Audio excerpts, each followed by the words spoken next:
Hi guys, thanks for coming out to the channel. My name is Kim Blaufus and I'm an expert Chinese medical provider. And this channel is all about you, providing you usable solutions from the ancient Chinese medical cabinet of healing remedies and helping you figure out how to use these remedies in your everyday life. We're all busy and finding time to get to your healthcare provider can be complicated. So if you're not getting to your healthcare provider is going to have to come to you. You'll have to take more ownership of your healthcare, and that's where this channel comes in, providing you practical solutions from the ancient Chinese cabinet of healing remedies that you can use in the comfort of your own home. So have fun with it. I'm in Portland today, and Portland is the best place for one size does not fit all. I'm going to talk to you about 3 supplements today that you can use to help reduce or improve your anxiety. But before I do that, let's take a minute to talk about what anxiety is so you can make sure that you're watching the right video for your symptoms. And then let's look at how Chinese medicine sees anxiety so you can understand why it might be really challenging to treat your anxiety.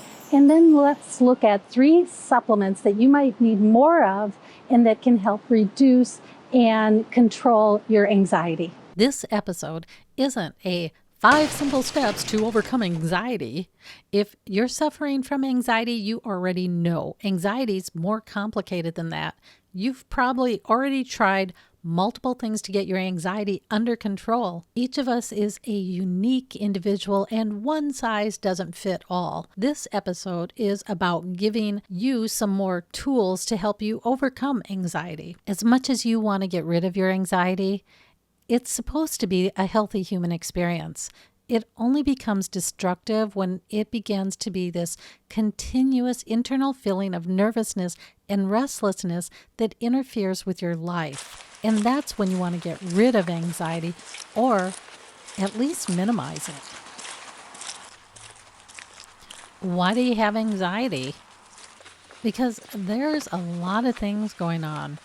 There's a lot of things that you're worrying about right now. And whether it's how you're doing at work, if a relationship is going to work out, having to be in a crowd or meeting new people, there's just a lot of things that you can worry about.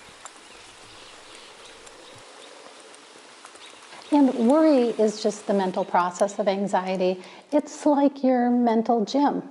And to be good at something, you've got to practice it 24/7. Like an exercise routine causes changes in your physical body, continual worry causes material changes in your body that's associated with anxiety. These can be things like lightheadedness, heart palpitations, nervousness, stomach aches, sweating, shaking hands. These are all physical symptoms that can be associated with anxiety. The heart is the emperor in Chinese medicine, and as the emperor, it rules over all the functions of the body. The heart is important. You're going to want to protect it. And in the body, the heart is surrounded by the pericardium, whose sole function is to protect the heart from injury. And that's the same function it plays in Chinese medicine. Words are more than just mere words. Words represent symbols and ideas to the mind. The bald eagle is more than a bird, and the Statue of Liberty is more than a statue. The use of emperor helps describe how important the heart is. It is essential, and the body even gave the heart a unique protective organ that encases the heart. Well, think of how difficult it is for you to get to the leader. It's a lot easier to get to someone's secretary or their first in charge. It takes a concerted effort to get to the leader. When you got to anxiety, you got to the leader. It's a lot easier to feel fear, anger, sadness than it is to feel anxiety. You actually have to put in a concerted effort to get to anxiety. So you're here now. I had gone through a storm that had lasted 4 years, and the first day that I experienced anxiety, real anxiety, I was like, what the heck is that?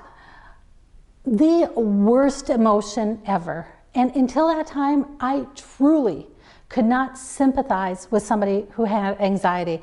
I thought it was like all the other emotions. It's not. It's like a mental conflagration that consumes your mind and consumes all your physical resources. So let's look at 3 resources you can consume to help reduce anxiety. It's interesting to note that the resources anxiety likes to consume are those that help calm the mind. An example, the brain consumes sugar. It consumes sugar because it's a fantastic computer processor that needs a lot of high-powered energy to run.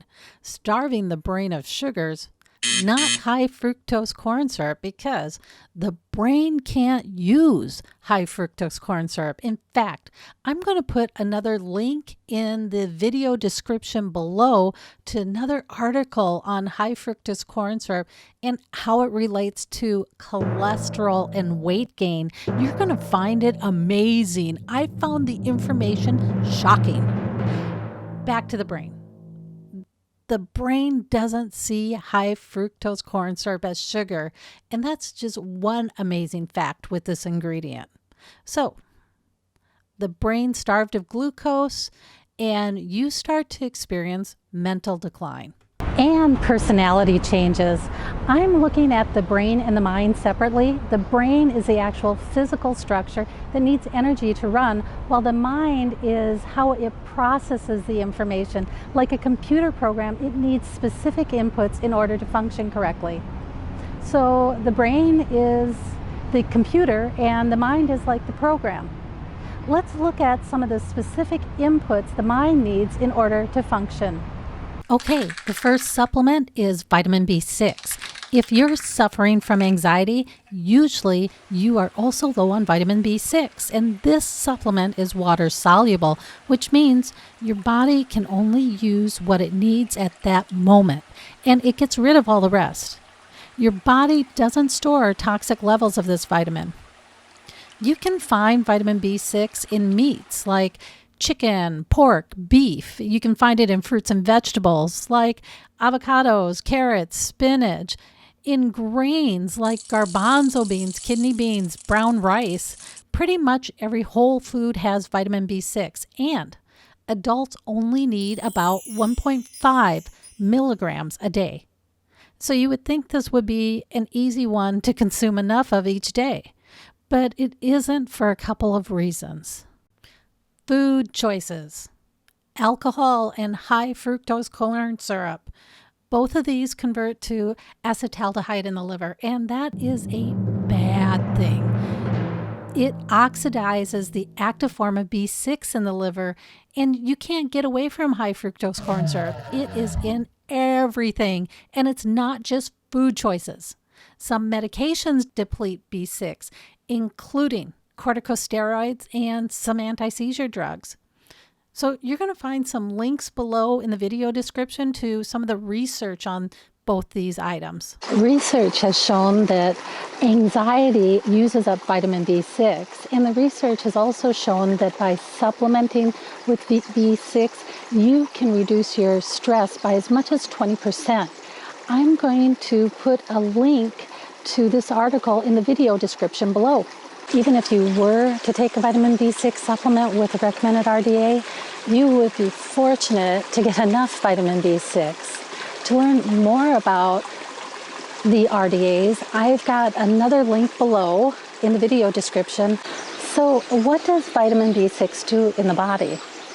According to the Merck manual, a deficiency of vitamin B6 causes peripheral neuropathy, which is pain and numbness in the feet and hands. It can cause anemia, which is reduced oxygen carrying content in the blood. It can cause seizures, mental impairment.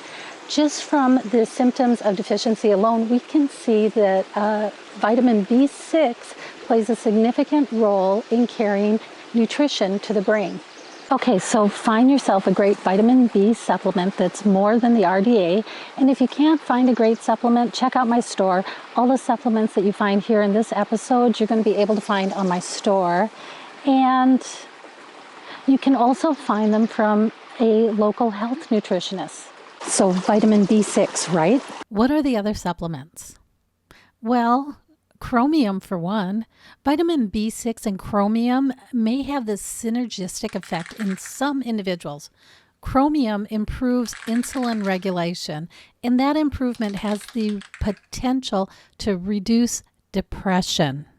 If you're diabetic or hypoglycemic, and some of the critical signs of hypoglycemia are weight gain around the abdomen and getting irritable when hungry, think about adding in chromium.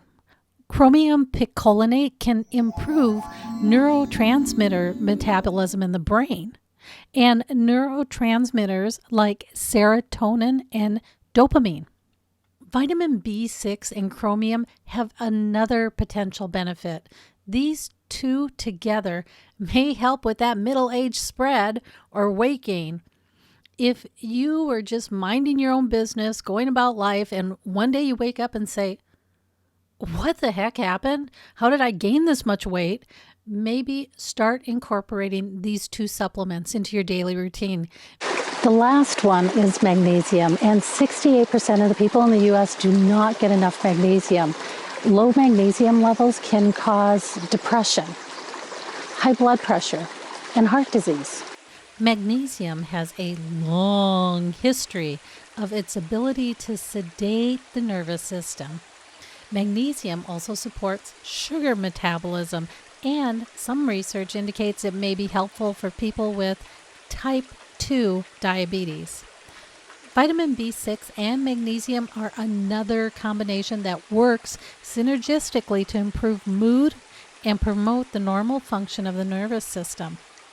So I was curious if there was a relationship between diabetes and anxiety, and surprise, there is.